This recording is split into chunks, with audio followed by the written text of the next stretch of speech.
Hey, I'm TJ Schwanke from Outdoor Quest TV, and we've been posting a lot of pictures of us cooking on our Facebook page lately. And one of the ones we get the most questions about is what the heck is a sous vide? So what we're going to take you through today is the steps for cooking an elk steak in the sous vide.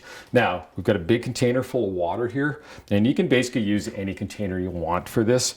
Just make sure there's enough water. You'll see on the sous vide itself, and this is the sous vide, there's a minimum and a maximum, and the water needs to fall somewhere in between there.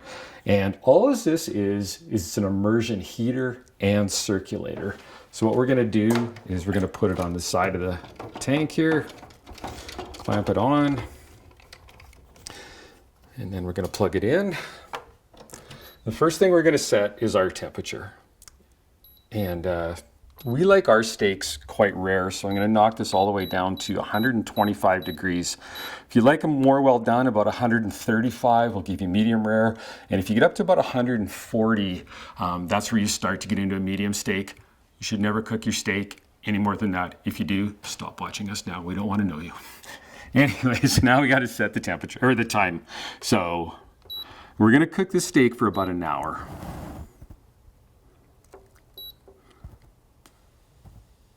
And we'll go all the way down to an hour. It doesn't really matter how long you cook the steak. And I'm just going to turn it on. It's never going to get more done than the temperature. The only thing that happens is if you cook it too long, it'll actually get mushy. And we found with some of the better cuts of wild game, the texture kind of gets a little off-putting if you cook it too long. So I'm cooking some backstraps today, so I'm going to cook those for exactly an hour. If you start to get into some little tougher cuts, like round steaks or things like that, by all means cook them for 2 hours. It's never going to get hotter than the sous vide is set for, so don't worry about it getting overdone. I mean, I could cook the steak for 6 hours and it's still going to be rare. It's just the consistency is going to change. So let's go over and grab our steaks. We got a couple of really nice elk back straps here. Pull them out. And what we want to do is we trim them up pretty good when we butcher, but if there's any little bits of silver skin or anything on that, just cut that off. Okay, I think that looks pretty good. And we're going to do this steak really simply. So, we've got some kosher salt. Kind of liberally sprinkle it on.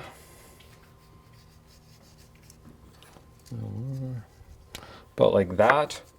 Then we're going to take some rosemary. And we use dried herbs because we found that they actually taste a lot better. We started with the fresh ones and they just didn't taste as good. Then we're going to take some thyme and sprinkle it on as well. And you can kind of use however much you want. You can be fairly liberal with it though. Now what I like to do is just push that in, just so it's going to stick to our steaks. And I'm going to flip it over. And again, a little bit of kosher salt.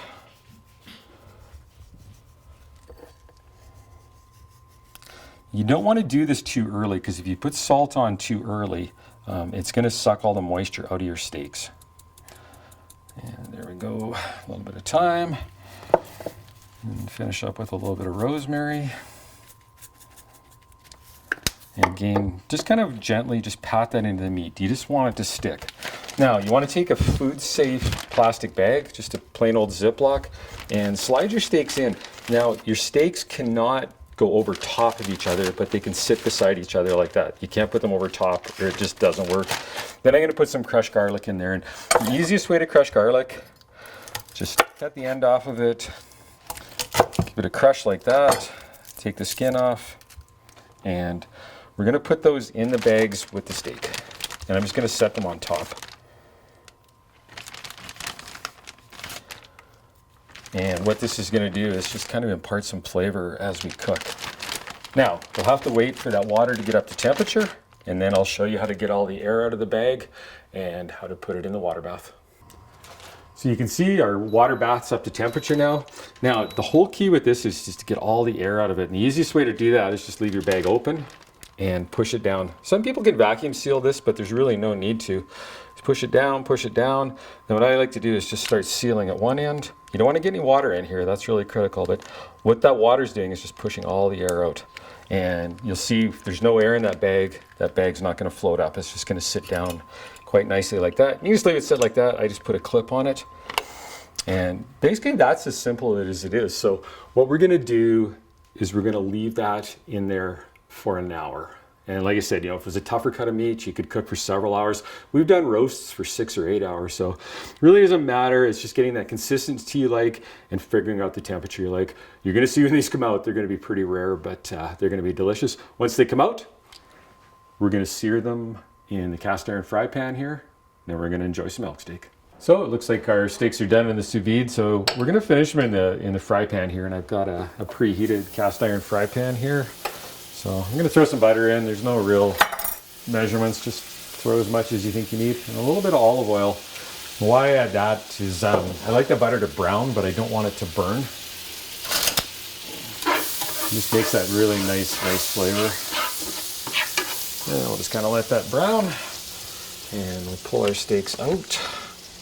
Now you can also finish these on the barbecue if you want, but the real trick is whatever you're cooking them in, make sure it's super hot. And you can see that pan is pretty hot. So take our steaks out. You can see they look kind of brown and anemic and not very appetizing. Don't worry, they're gonna be good. So I'm just gonna pull that garlic off and throw it in my brown butter there. And I'm gonna sprinkle a little bit of steak salt on here. This is just Montreal steak seasoning. Sprinkle a little bit of that on. Just gently press it in, flip it over. More on the floor than I'm getting on the steak, but there we go, just gently press it in. And then we're just gonna, see how beautiful that butter is, just nice and brown in there. It's just gonna add a pile of flavor. And we're just gonna fire our steaks in there. And we're going to cook those for about 2 minutes aside. You can pretty much tell when they're done just by looking at them. And I am going to throw the splatter screen on top of this so Vanessa doesn't make me clean the stove later. It's been about 2 minutes. We'll take a look at those. And I just like to kind of go by eye. And yeah, we get that beautiful crust on the outside where all that nice flavor is. I'm just going to, and we'll just put that back in and let the other side cook for 2 minutes. And guarantee you we're going to have a perfectly cooked steak. You know, anybody who thinks this is boiling meat in a bag, you've never cooked with a sous vide. The whole trick here is below constant temperature, and we can regulate that temperature to get it exactly the way we want it, and we like them rare. Okay, that's been about 2 minutes. Fire the heat off. And ooh, look at that. It's got that beautiful crust on both sides, though, and that's where all the flavor is. You know, they don't look too appetizing when they first come out, but it's just this finishing them. And like I say, you can either do this in a hot pan or you can do it on the barbecue. Well, should we cut into them and see what they look like?